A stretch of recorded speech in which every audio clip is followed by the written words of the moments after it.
Olá, tudo bom? Bem-vindo ao quarto módulo do curso de extensão virtual Empreendedorismo e Propriedade Intelectual. Neste módulo vamos abordar a temática das patentes. Lembram que lá no início, na apresentação, ao falar sobre a atividade empreendedora, nós comentamos que para que se tenha um novo negócio, para que se possa inovar em um dado segmento de produtos e serviços, é necessário que haja antes uma boa ideia e que essa boa ideia tenha um potencial para se transformar em uma oportunidade de negócio. Vamos então aqui pensar o seguinte: suponhamos que você tenha tido essa boa ideia e que você tenha desenvolvido ali uma invenção, criado alguma coisa, criado um processo, enfim, criado algo que possa ser patenteável. Qual é a forma que você tem de proteger essa propriedade intelectual? Essa sua ideia que foi depois, claro, trabalhada, desenvolvida, testada, até virar um produto, um processo que possa ser patenteável. Segundo a legislação brasileira, isso deve ser, então, objeto de um pedido de patente junto ao Instituto Nacional da Propriedade Industrial. Será que essa minha ideia tem efetivamente o potencial de se transformar em uma patente? Isso que eu tenho em mente, que eu desenvolvi e que eu acho que é patenteável, tem efetivamente os atributos e as qualidades daquilo que pode ser protegido com uma patente?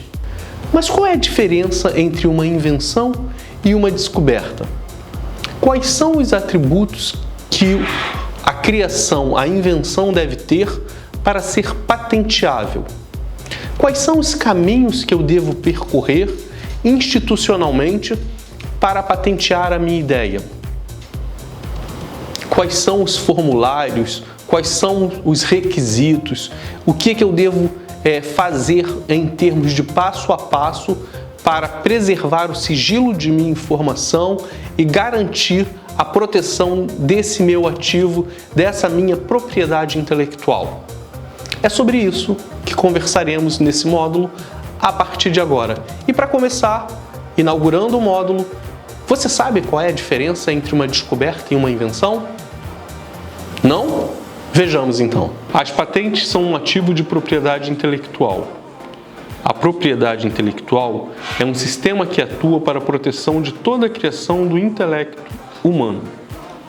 Segundo a professora Renata Angeli, a patente tem finalidade de proteção ao desenvolvimento tecnológico e funciona como incentivo à pesquisa e à invenção, já que garante ao inventor e ao criador a exploração exclusiva e o usufruto dos lucros decorrentes da novidade durante um período determinado. Não há conceito de invenção na legislação de propriedade industrial.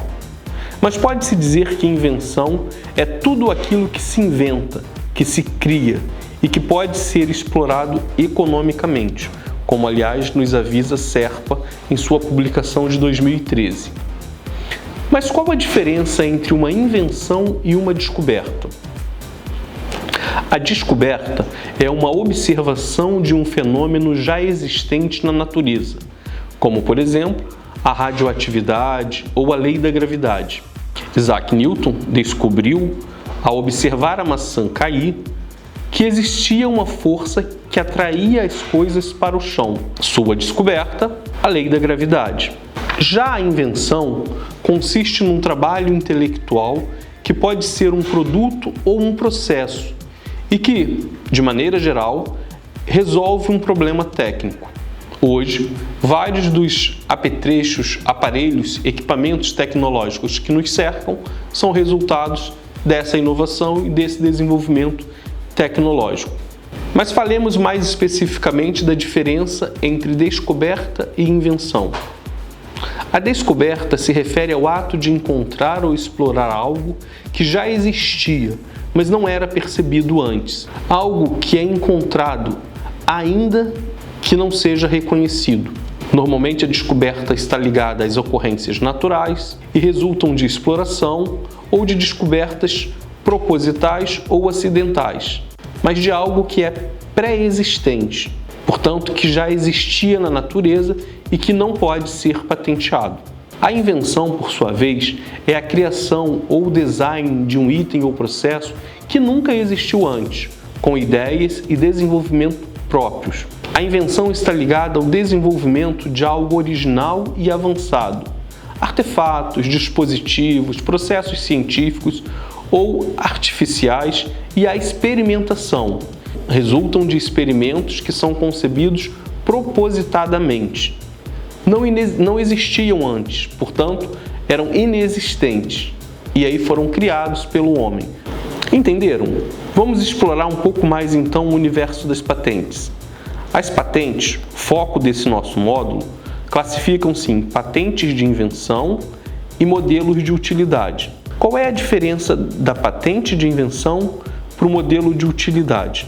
A patente de invenção refere-se ao invento propriamente dito, ou seja, a criação de algo absolutamente novo, que seja possível de fabricação e utilização. Já o modelo de utilidade é o aperfeiçoamento, é a melhoria, é o refinamento que resulte em uma melhoria funcional de um objeto ou processo que já existia. Quanto à proteção e exclusividade decorrente da patente, ela é limitada a 20 anos no caso da invenção e a 15 anos no caso do modelo de utilidade. E estes prazos começam a ser contados a partir da data do depósito do pedido de patente no INPI, conforme fixado na Lei de Propriedade Industrial. Quais são os requisitos necessários ao depósito de um pedido de patente? Para sua invenção ser passível de proteção, ela precisa atender 3 requisitos de acordo com a legislação vigente atualmente no Brasil. Esses requisitos são novidade, atividade inventiva e aplicação industrial. Então, um pedido de patente, ao ser depositado, ele tem de atender esses 3 requisitos. Mas o que significa cada um deles? Bom, novidade. Segundo o artigo 11 da Lei de Propriedade Industrial, é aquilo que não está compreendido no estado da técnica, sendo o estado da técnica tudo aquilo que está disponível publicamente. Para o requisito da novidade, é preciso que sua invenção não esteja disponível de maneira pública, ou seja, é preciso que o inventor não divulgue a mesma de maneira oficial, como, por exemplo, publicação em sites e em artigos. Como exemplo, podemos imaginar que a pessoa inventou uma nova vacina e, como os dados são muito inovadores, ela publicou numa revista científica. Quando esta publicação estiver disponível, a tecnologia envolvida na criação da vacina terá perdido a novidade.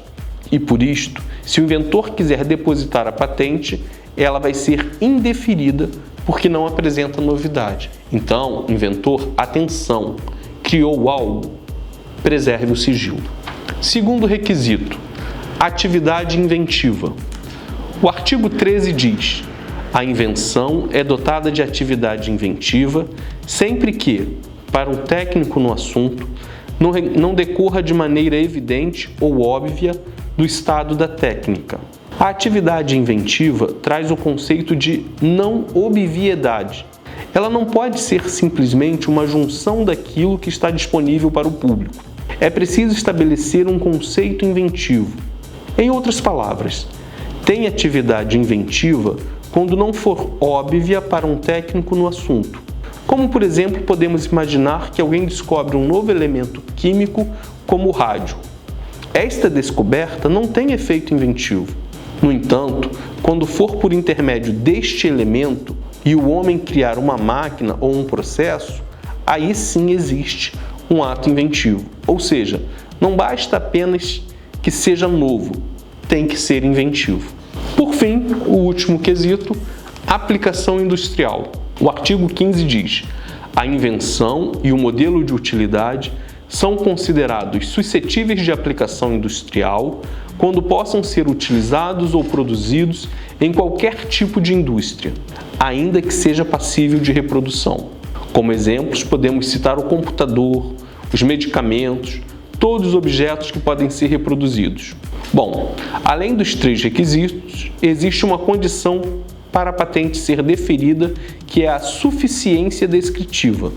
O que é isto? Bom, o documento tem que estar claro o suficiente para que seja possível uma futura reprodução por terceiros, quando a patente estiver em domínio público. Portanto, aquele documento que eu deposito reivindicando a patente de um produto, ele tem de ter suficiência descritiva. Todas as normas ali contidas têm de permitir a uma pessoa que no futuro queira reproduzir aquele produto, que ela o faça com base naquele relatório. Então, a esse respeito, o artigo 24 da Lei de Propriedade Industrial vai dizer o seguinte: o relatório descritivo deverá descrever clara e suficientemente o objeto, de modo a possibilitar sua realização por técnico no assunto e indicar, quando for o caso, a melhor forma de execução. Agora que já entendemos o que são as patentes e quais são os procedimentos necessários ao seu depósito, vamos falar um pouco sobre o modelo de utilidade.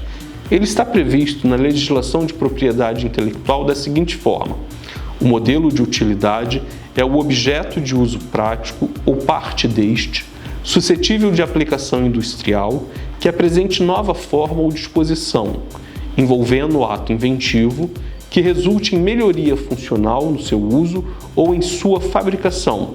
Há vários exemplos de aperfeiçoamentos tecnológicos que são modelos de utilidade e que poderiam ser citados. Vão do mouse ao pote dosador para medição da quantidade de sabão em pó em cada aplicação, aos alicates de jardins, as escovas para higiene dental, as vassouras e dentre muitos outros projetos e equipamentos que são aperfeiçoados reiteradamente pelos nossos inventores. Como podemos observar, não se trata de invenção original, mas de aperfeiçoamento inventivo aplicado às invenções que já existiam. Isso é um modelo de utilidade. No artigo 11 da Lei de Propriedade Industrial está determinado que é patenteável como modelo de utilidade o objeto de uso prático ou parte deste, suscetível de aplicação industrial, que apresente nova forma ou disposição, envolvendo o ato inventivo e que resulte em melhoria funcional no seu uso ou em sua fabricação. E é sobre exatamente esses aperfeiçoamentos que tratam os modelos de utilidade. Nós temos inúmeros exemplos do telefone, por exemplo. Lembra daquele telefonezinho que a gente usava, que tinha o discador, que você tinha nas residências, aos modelos de telefone celular que temos hoje? Todo esse trajeto de aperfeiçoamento tecnológico envolve uma série de modelos de utilidade. Agora que já sabemos a diferença entre a invenção e a descoberta, que já entendemos quais são os requisitos necessários, aqueles materiais, aquelas invenções que desejamos patentear, vamos conhecer um pouquinho mais como é que funciona o trâmite dessa burocracia administrativa. E para conhecer um pouco melhor o sistema de depósito de patentes, a gente elaborou um capítulo específico sobre o e-patentes, que é o próximo módulo dentro da apostila que acompanha esta aula, ou seja, a apostila do módulo 4 sobre patentes, ela tem ali um capítulo específico sobre o e-patentes, onde você pode entender, tem um passo a passo sobre o funcionamento. Quais são os requisitos, onde é que eu encontro os documentos que são necessários, como é que deve ser apresentado esses documentos, o que deve estar contido em cada uma dessas peças ou em cada um desses documentos. Então a gente recomenda que vocês acessem ao Minha Primeira Patente.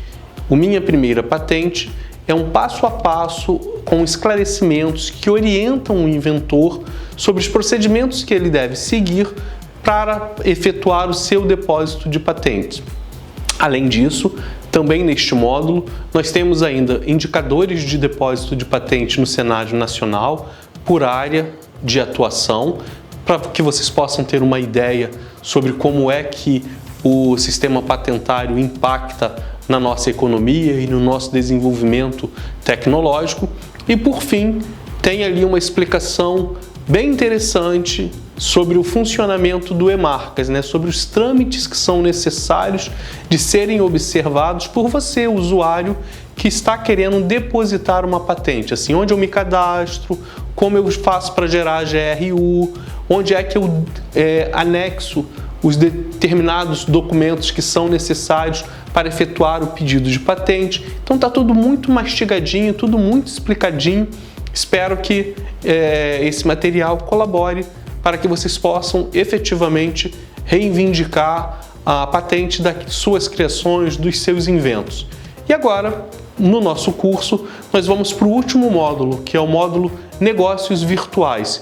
A gente vai falar sobre essa temática no módulo 5, que é o próximo módulo. Encontro vocês lá. Um abraço.